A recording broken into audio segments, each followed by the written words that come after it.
নমস্কার, জয় মাতারা, জয় গুরু বামদেব। মায়াবী বশীকরণ ইউটিউব চ্যানেলে সকল বন্ধুকে স্বাগতম। আশা করছি তোমরা সকলে ভালো আছো, সুখে আছো এবং শান্তিতে আছো। জীবনের কিছু কিছু সময় মনে হয় না খুব একাকিত্ব লাগছে? পৃথিবীতে হয়তো আমি মানুষটি একা, আশেপাশে আর কেউ নেই। জীবনের কিছু কিছু সময় আসে, এই রকম সময় আসে। একটা জিনিস জানবে, এরকম সময় আসাটাও দরকার। যদি না আসে এরকম সময়টা, কি করে নিজেকে তুমি চিনবে? যে মানুষটার পেছনে তুমি ছুটে গেলে, যে মানুষটার পেছনে তুমি দৌড়ে গেলে, যে মানুষটার জন্য তুমি হাহাকার করছো, সেই মানুষটা কি তোমায় পাত্তা দিচ্ছে না? তোমাকে শুধুই অ্যাভয়েড করছে?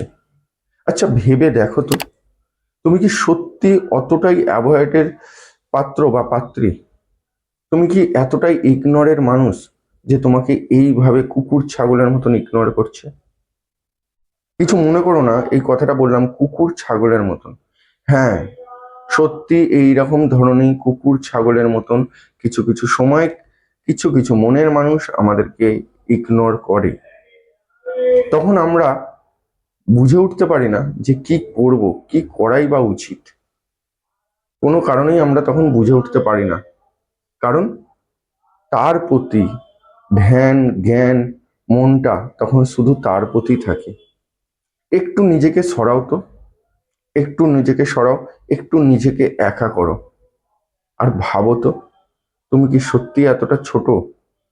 তুমি কি এতটাই ফালতু, এতটাই অযোগ্যতার যে তুমি তার পেছনে শুধু ছুটেই মরছো?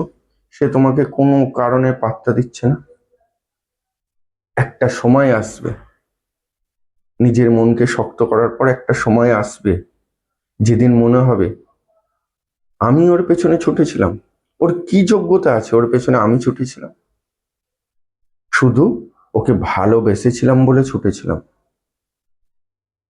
কিন্তু ভালোবেসেছি মানছি, ভালোবাসি মানছি, কত ছোট হব, কত কুকুর হব? একটা সীমা তো আছে। একটু ঘুরে দাঁড়াও, আর আজকের কথাগুলো মাথায় ঢুকিয়ে নাও। ভবিষ্যতে তুমিও এই একই কথা ভাববে যে আমার যে যোগ্যতা আছে সেই যোগ্যতার ধারে কাছেও নয়। শুধু তোমার যোগ্যতাটাকে খুঁজে বার করো, তোমার যোগ্যতাটাকে খুঁজে বার করো, ও তোমার পেছনে ছুটবে। মন মানছে না, বুঝতে পেরেছি। তবে এখান থেকে একটা কথা আমি বলি, একটা জিনিস আমি বুঝতে পারছি, আমার চ্যানেল তোমাদেরকে কতটা সতর্কতা তৈরি করেছে। ঠকার হাত থেকে, জীবনে আবার এক আঘাতের উপর আঘাত খাওয়ার হাত থেকে কতটা সতর্কতা তোমরা তৈরি হয়েছে। আগামীকালই একজন কল করেছিলেন। স্বাভাবিক ব্যাপার, এর আগেও আমি বলেছি, আমার ভিডিও দেখে তোমরা কিছু করলে তার জন্য আমাকে চারানা পয়সা দিতে হয় না। কিন্তু তোমরা যদি আমাকে বার চার্ট দেখাও, তোমাদের সিচুয়েশনের জন্য চার্ট দেখাও, তাহলে সেক্ষেত্রে আমাকেও কিন্তু একটা অ্যামাউন্ট দিতে হয়, যেটাকে বলা হয় ভিজিট, যেটাকে বলা হয় ভিজিট। এবং সেই অ্যামাউন্টটাও খুব একটা মানে সামান্য অ্যামাউন্ট, যেটা সবাই জানো, 351 টাকা হচ্ছে আমার একটা ভিজিট। যে ভিজিটটা নিয়ে আমি তোমাদের চার্টগুলো বিচার করি, কারণ আমি সত্যি কথা বলতে ভালোবাসি। এই 351 টাকা ভিজিটটা যদি আমি না নিই, তাহলে আমারই পেটটা চলবে কি করে? কারণ আমি তো এটা করেই খাই। আমি যদি তোমাদের থেকে 351 টাকার চার্ট দেখার জন্য না নিই, তাহলে আমার চলবে কি করে? আমি তো লাখো টাকা হাজারো টাকাও নিচ্ছি। কিন্তু আমি তোমাদেরকে সচেতন করেছিলাম, ভিজিটটা সেরকম মানুষকেই দিও বা তার কাছে গিয়েই পড়ো যখন তোমার অসময় চলছে। সে সত্যি কি তোমায় উদ্ধার করতে পারবে? সবাই তো বলে আমি কাজ জানি, আমি কাজ করি, আমি কাজ পারি। তার প্রমাণ কি? তার প্রমাণ হচ্ছে আমাদের এই সোশ্যাল মিডিয়ার কমেন্ট বক্স। হ্যাঁ, কমেন্ট বক্স। আজকে আমার কমেন্ট বক্স দেখে বা দীর্ঘদিন তোমরা ফলো করতে বলেছি, ফলো করার পর বলেছি তোমরা আমার কাছে এসে চার্ট দেখাও। সেটা অন্য কারোর কাছেও যেতে পারো, তবে তাকে আগে বিচার করে নাও সে মানুষটা তোমার কোনো উপকারে আসবে কি। তো তোমরা বিচার করে আসো আমার কাছে, ঠিক আছে। মজার বিষয়, কালকে একজন আমাকে ফোন করেছিলেন, একজন ক্লায়েন্ট। সে বলছে, স্যার চারদিকে তো এরকম ঠকাঠকি হচ্ছে, আপনি যে শিবদুঃ শাস্তি, আপনি যে মায়াবী বশীকরণের শিবদূত শাস্তি, আমি বুঝবো কি করে? কারণ সবাই বলে আমি ফোন ধরি, ফোনটা কেউ ধরে না, তাদের অ্যাসিস্ট্যান্ট ধরে। আর আমার চ্যানেলে আমি শিবদূত শাস্তি বারবার বলি, ফোনগুলো কিন্তু আমি রিসিভ করি। হাজারো প্রবলেম হলে আমাকে ফোন করবে, আমাকেই পাবে। যদি আমি ফোন না ধরি পরে ঘুরিয়ে করি, না পেলে আবার পরে করো, কিন্তু বাট আমাকেই পাবে, কোনো অ্যাসিস্ট্যান্ট তোমার প্রবলেমটা বুঝবে না।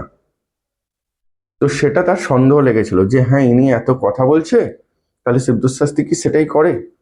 আমাকে সে বলল আমি একবার ভিডিও কল করতে চাই, আপনি কি শিবদূত শাস্তি, আমি একবার দেখতে চাই, তারপর ভিজিট পে করবো। আমি অবভিয়াসলি। তখন সে আমাকে বলছে ভাবতে পারিনি যে আপনি কথা বলছেন। হ্যাঁ, আমি কথা বলি, আমার পুরনো বন্ধুরাও জানো, আর নতুন যারা ফোন করছো তারাও জানো। ফোনের যদি না পাও, একটু অপেক্ষা করো, অবশ্যই আমাকেই পাবে, আমার কোনো অ্যাসিস্ট্যান্টকে পাবে না। চলো যাই হোক, এই অম্বুবাচীর সময় তোমাদেরকে এর আগেও আমি 2-3টে ক্রিয়া দিয়ে দিয়েছি অলরেডি অম্বুবাচী। আজকেও একটা বিশেষ পাওয়ারফুল, একদমই পাওয়ারফুল, যেটাকে বলা হয় এর ওপর হয়তো অম্বুবাচীতে পাওয়ারফুল কোনো ক্রিয়া হতে পারে না, সেই ক্রিয়াই দিচ্ছি। যদি তুমি তোমার ভালোবাসার মানুষের কাছ থেকে আঘাত পেয়ে থাকো, কষ্ট পেয়ে থাকো, দুঃখ পেয়ে থাকো, তাহলে অবশ্যই এই ক্রিয়াটি অম্বুবাচী চলাকালীন শুরু করে দাও। আর টানা 11 দিন করো, বেশি দিন করতে হবে না, টানা 11 দিন করো। আর এই অম্বুবাচীর সময় নিয়ম হচ্ছে 108 বার তোমায় করতেই হবে। আর এই অম্বুবাচীর সময় তুমি যতবার খুশি করো, মানে শুক্রবার সকাল 9:30 অবধি তুমি যতবার খুশি করো, তারপর 11 দিন তুমি 108 বার করে করতে পারো। মানে যদি আজকে থেকে শুরু করো, শুক্রবার অবধি 3 দিন, তারপরে আরো তুমি 8 দিন 108 বার করে করতে পারো। শরীর খারাপ থাকাকালীন করা যাবে না মহিলাদের ক্ষেত্রে। তার যদি এই সময় কোনো মহিলার শরীর খারাপ থাকে, তাহলে অম্বুবাচী কেটে যাক, কোনো শনি মঙ্গলবার থেকেও শুরু করতে পারেন। আর যাদের অসুবিধা নেই তারা এখন থেকেই শুরু করুন। তীব্র থেকে তীব্র, দ্রুত থেকে দ্রুত রেজাল্ট হাতে নাতে পেয়ে যাবেন। হয়তো দেখা যেতে পারে অম্বুবাচীর শেষ হওয়ার আগেই আপনার মনের মানুষ আপনাকে ফোন করতে পারে, আপনার জীবনে ধরা দিতে পারে। তো যাই হোক, আর বেশি অনুষ্ঠানটা বড় করব না, কারণ সবাই বুঝতেই পারছো আমি ডাইরেক্ট হোটেল থেকে তোমাদেরকে আজকে এই ক্রিয়াটি দিচ্ছি। আশেপাশে খুব চেঁচামেচি হয়, কারণ তারাপীঠে প্রচন্ড ভিড়, আমি তারাপীঠে রয়েছি অলরেডি। তো যাই হোক, যেভাবে আমি মন্ত্রটা বলছি সেইভাবে উচ্চারণ করতে হবে, কোনো ভুল উচ্চারণ করা যাবে না। পূর্ব দিকে বা উত্তরের দিকে মুখ করে বসে মানে বসে মন্ত্রটি পাঠ করতে হবে।